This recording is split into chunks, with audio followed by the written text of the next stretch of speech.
Bhrigu was one of the Saptarishis. He looked into the future and said, this is how human beings will be. Till the end of the world, he predicted. Is he talking about you? No.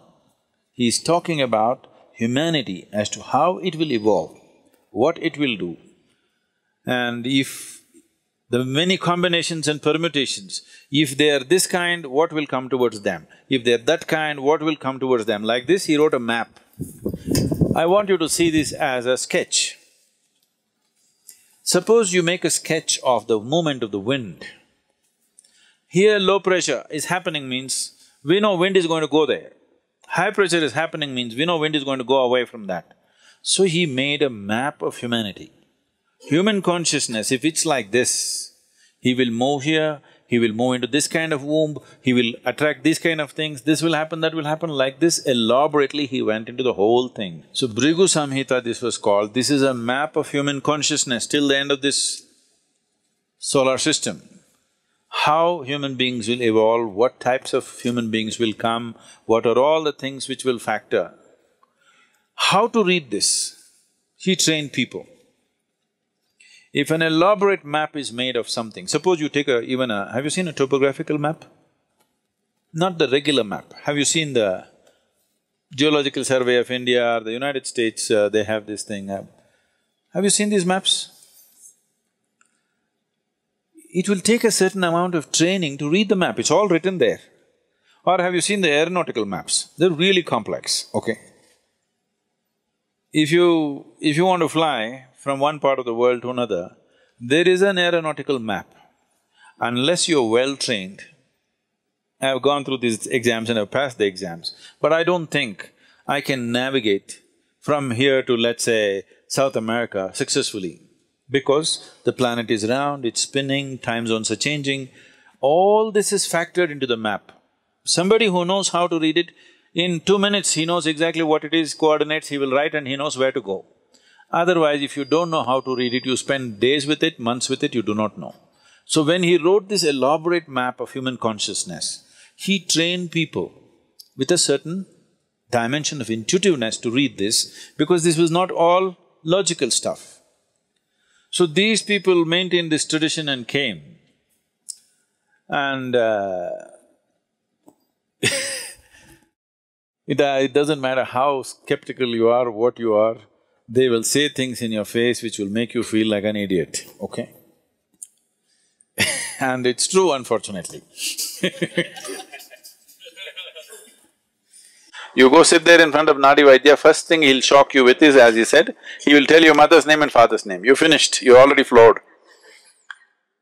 Because you've gone from somewhere. It doesn't matter.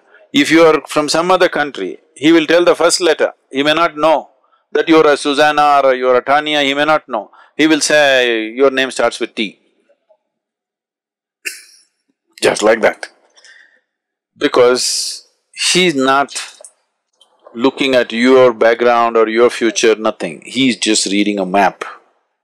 By reading the map, he's saying, okay, this is the temperature, this is the elevation, this is that. But it's an intuitive map. Unless he's in a certain state, he cannot do that. So always it should happen around the temple. Vaidishwaran temple is made for this purpose, and it generally happens around that. Now for commercial interest, they're moved everywhere. It may not be as effective, but there are some who are bang on.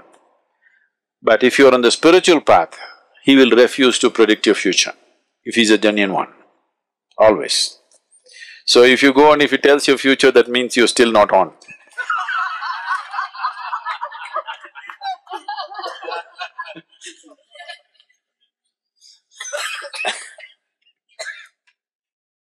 So, is destiny fixed? Destiny is not something that's fixed by somebody, it is your own karma.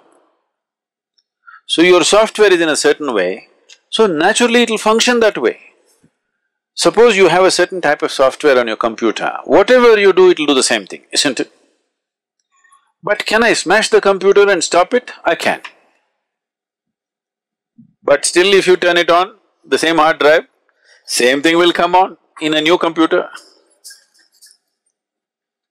So if you want, I'll tell you, if I tell you you live for 80 and you jump off the mountain today, new computer will buy for you sometime later, but same hardware, same software rather, same thing will happen, nothing new.